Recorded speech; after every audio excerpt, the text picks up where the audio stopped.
Kini mo ni giatangan no nga dibati nga Dubainam puros ni Inado ino Pilipinas kanya pero na ko bisya ang duha para sa debate ato sa gamay wag magsubok kay hindi mapil diba pero napunta din siya sa debate na ako makita o kitay ay napapasuot sila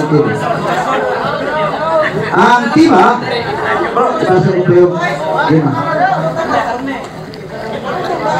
Resolved that the Roman Catholic Church is the true church founded by Christ according to the Bible and standard references. Affirmative side, RG Sino, Lay Catholic Apologists, LCA. Negative side, Brother Richard Mendilio, SPA Media Evangelist. Rules and definition of debate. Number 1 minute question, 1 minute answer. Number 2, out-of-topic questions are not obliged to be answered. 3, questions are based in subject matter only. No ad-hominem attack, no personal attack, no fallacious argument.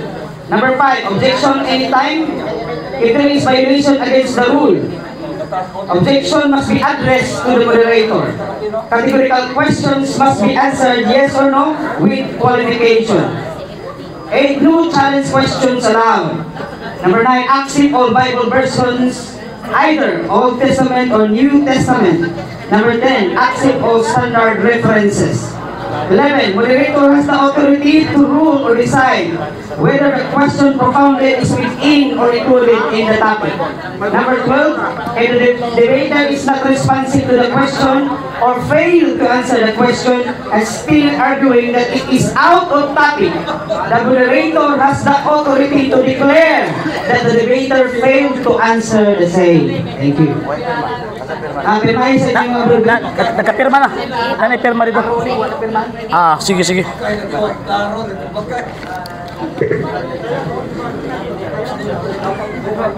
Sa rules, ay gusto itong standard reference. So, kinahanglan nga ganitong dokumento Standard. Yeah. I-disqualify na siyang notebook o pang-paper. Depende na niyo. Kung uyunan ba niyo na sa pang-paper o notebook, depende. Pero standard reference, ini out ang pang-paper o notebook. Sa po din. Mana? Iyaro sa pang-paper. Kuha mo na. Hanay mo na niya. So, ang tima kailangan isabutan, pangatutan, nga ng Iglesia Katolika Romana, si Cristo mo'y nagtukod. Yeah. Okay. O niya, ang mga debaters, doon na may grade niya? Okay na. Okay na? Diretso na? So, 10 minutos. 10 minutos for examen, 10 minutos sa rebuttal. So, umana na. 10 lang, 10 man. 15 mo sa 10 mo. Akan siga.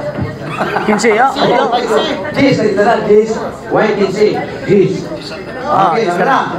Ang affirmative na mga pagpatihan, ila kayo sa Kabisay Pinalaw, nga si Brother RG Sino. Yung pamatunan, ang Iglesia Katolika Romana, si Cristo mo'y nagtukod. 10 minutos, alam ka niya. Una sa tanan, ako nang iyukbo akong kaugalingon sa atong mahal nga Archbishop Uy. And at the same time, sa tanang mga pari, mga relihiyoso, o gilabi na ang mga pari puno sa Society of St. Pius X. Sa kong kauban, nga nakaroon din ang ato ang Lower Council President, Sir John Sulangon. O sa tanang nga member sa LCA, sa tanang mga Katoliko, nga nag-witness niling maong dakong debate, maayong hapon kaninyong tanan. Pasalamat ko sa meritong pagtagad sa mga Cebuanos. Dinhi namo pag-abot na mo dinhi para mag-engage nining maong gitawag og kulukabildo concerning sa pagtuo. Away mi sa korason, away mi sa rason rather, pero dili mi away sa korason. Buti pasabot bahalag maglalis kining maong gitawag og mga debaters kita dinhi. After on ani agbay-agbay nami. Ana.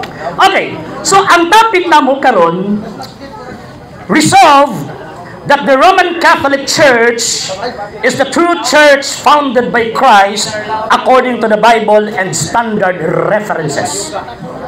Pag may mga nag-resolve gani, buti pasabot, among diskusyonan, among debatihan. Kay daghan baya kaayo yung mga debaters, nagpailang ang mga debaters, ang proposition mo ipabasa sa Biblia. Mali. O supak na sa reglamento sa insaktong pangatarungan. Nga naman, kay pag proposition gani, buti pasabot, it must be discussed. Kinahanglan diskusyonan. Dili ang topic mo ipabasa sa dokumento. So pag mo ingon tag Roman Catholic Church, according to Father Francis Casili, mao na ang Catholic Church, mao na ang Christian Church, mao na ang One Holy Catholic and Apostolic Church, and also mao na ang Roman Catholic Church. So karon, pag ingon din nga true church, nga naman kina may mga fake churches. Pareha ka ganina. Gi-prove ang Seventh Day Adventist na true church doon. Pero ang magtutukod si Ellen G. White, paano niya? Tawag tawag ilang side beat lang ba kumbaga. Kaya ako lang apil man sa TV. Yeah. Ato lang ihapit.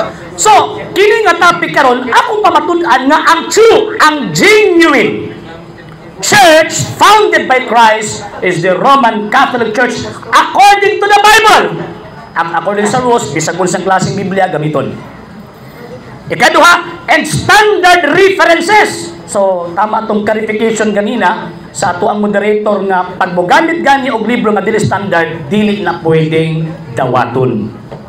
So, ako anang sugdan mga sir ug mga ako lagi klaro para sigurado.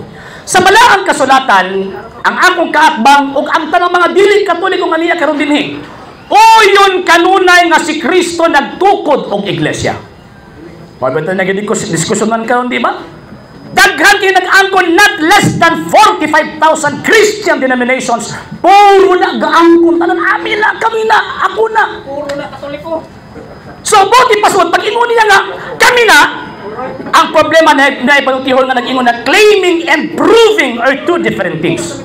Ang pag-angkon ug ang pagpamatuod duha ka na ka managlahing butang. Pwede kang muangkon apan pamatud iuna ang imong giangkon. Sa diyang si Kristo miingon, my church, kanang term nga may, usa ka naka-possessive determiner, nga ang buti pasabot, siya ang possessor, owner, establisher of the church. And that church, it is a community, a society of people called out by God. So pag naay mga pundok nga dili na si Kristo may nagtawag, dili na iya. Seventh Day Adventist, Ellen G. White man na. Si tawag ining saksi ni Jehovah, Charles Taze Russell, uban pa. Ganaman kay ang tawag ining sentro sa puntos. Objection. Mr. Moderator, point of order. Point of order, Mr. Moderator. Point of order, Mr. Moderator. Wala man siguro nagkapalot kung kaatbak katila sir. Sir. Sir, excuse me sir. Excuse me sa katila sir. Excuse me. Tepa, Mr. Moderator. Excuse me. Before ka magpadayon, pag naa sa presentation according sa reglamento sa pangatarungan o sa parliamentary rules, pag abot sa presentation, bawal ang objection.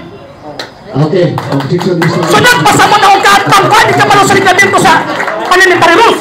Kadamihan. Mr. Moderator. Point of order, Mr. Moderator. Point of order. Para libre. Dito sa. Kay kumari na kung sige ang mga nilagay.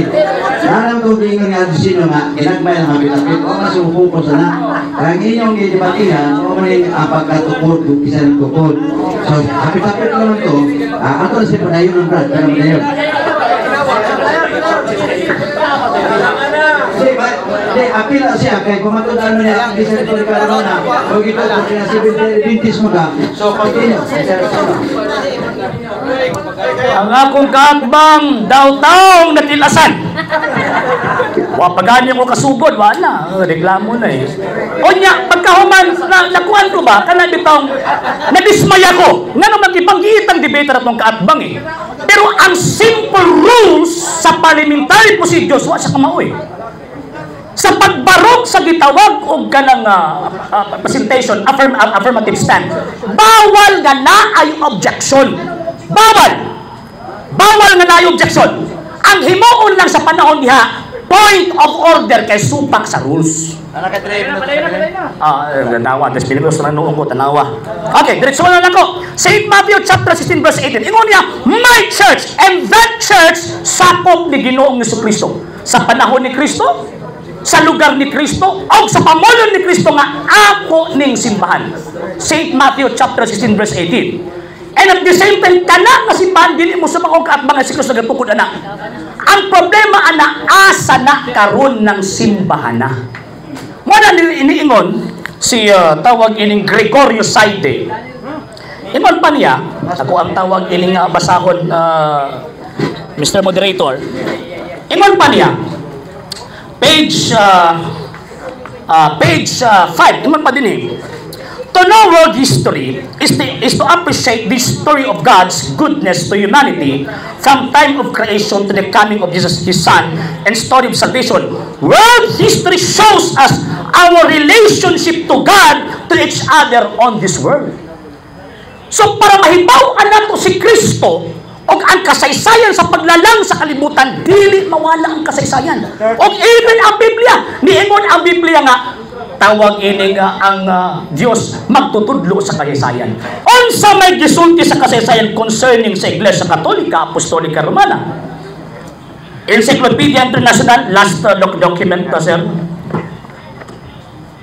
Roman Catholic Church, there are two equally valid definitions of the Catholic Church comparable to the twofold nature of Jesus Christ, its founder, who was both human and divine. Sa hindi pa po nakapag-follow sa mga pages po natin, i-follow nyo po yung mga pages po natin, RJ Horolanciano II TV, Apolia Punto Argumento page, Kuya Apologies TV page, and RJ's Vlog 2022.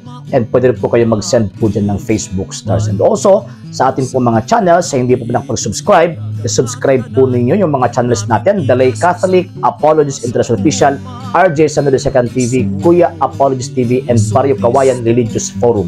And pwede rin po kayo mag-send po dyan ng super sticker, super chats, and super thanks. And maraming salamat po sa mga kapatid at mga Katoliko na ulis pong tumutulong sa programa po natin. Maraming salamat po. Nang dahil po sa tulong at suporta po ninyo, ang programa po ito, until now, andito pa rin po sa social media. And until now din po, nangangailangan pa rin po tayo sa tulong at suporta po ninyo dahil wala po kami magagawa rito mga sir, mga ma'am, kung wala po yung tulong at suporta po ninyo. Sa gusto pong tumulong, sa gusto pong sumuporta, pwede po ninyong ipadala ang tulong at suporta po ninyo sa pamamagitan po ng ating mga account numbers dyan po sa ating pong screen. And pwede nyo po kaming i-message sa ating pong page kung via remittance po yung papadala po ninyo. Maraming salamat po in advance.